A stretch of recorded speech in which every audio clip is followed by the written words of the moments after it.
July, the REV Theatre company in Auburn is taking on one of the most challenging Broadway musicals of the last 50 years in American theater, Barnum. And here joining us this morning is P.T. Barnum himself, Jim Stanek. Good morning, how are you? Good morning, I'm good. Jim, what have you gotten yourself into with it?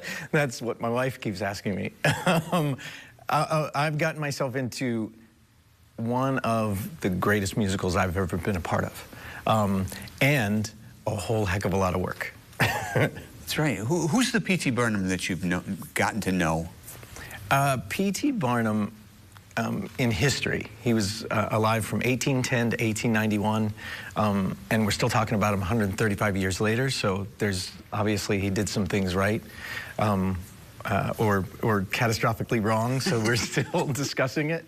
But he was a lot of things. He was a businessman, he was a politician, he was an author, but by his own definition, he was a showman.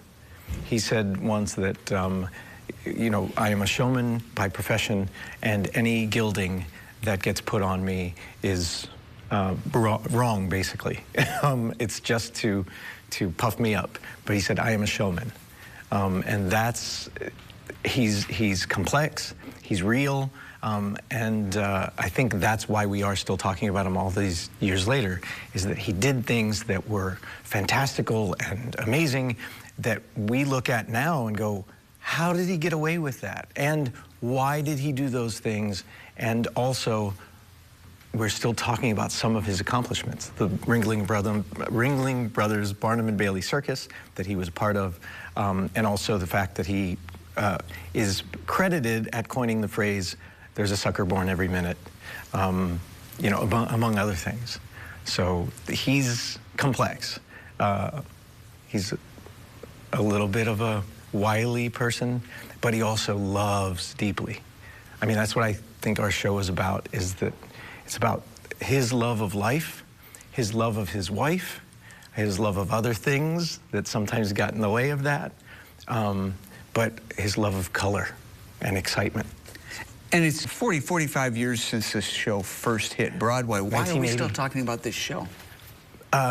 Multiple reasons. The music is Cy Coleman wrote the music, and Michael Stewart wrote the lyrics. They also had success with the Will Rogers Follies. City of Angels, Cy Coleman wrote the music for that. And also the book was by Mark Bramble, who wrote 42nd Street. So it was put together by a really accomplished group of people. And the songs and the lyrics are, they fit that time, that 1810 to 1891 style. And they're big and brassy, and they make you think and they make you laugh. But also the songs, the melodies just sort of take you away. That's, I think, one of the biggest reasons why we're talking about it. The other thing is it's such a rarely done show because it's very difficult. You said it at the beginning. It is complex, and you have to have a really, really quality cast. Not just me and the person who plays Charity or Jenny Lind, but the entire ensemble has to be skilled in ways that a lot of Broadway shows don't, in ways that lots of Broadway shows don't need. And a lot of producers are scared by that, which is why I think it's amazing that Brett decided to do it here. I think it's even more amazing that he decided to bring me here to do it. And I understand you had a family tie to this show? I do. That's why I'm so thrilled. My oldest son, who's now 24, when he was 14, a freshman in high school, his high school did it, and he played Barnum. And I wasn't familiar with the show. I think I knew the song Colors of My Life, which many of your audience will, but that's about it at the time. And now I'm like, oh wait, as I'm watching it, I'm like, Sucker Born Every Minute. I know this song, and I know the museum song, and all these other songs. But we were exposed to it whenever he was in it. Of course, I saw it, I think, 5 times. It was his first show. And it was fascinating. And what was really, really amazing is that I had 2 other sons at the time, or I still do, sorry. But I had my 2 younger sons, 11 and 9 at the time, came to see it. And they loved it. And my wife and I loved it, and it became this family thing. So, if I may tell this story, when I was preparing for this audition, I was singing the museum song, and quite a lot of Roman terracotta, live and love from the flanks of Etna.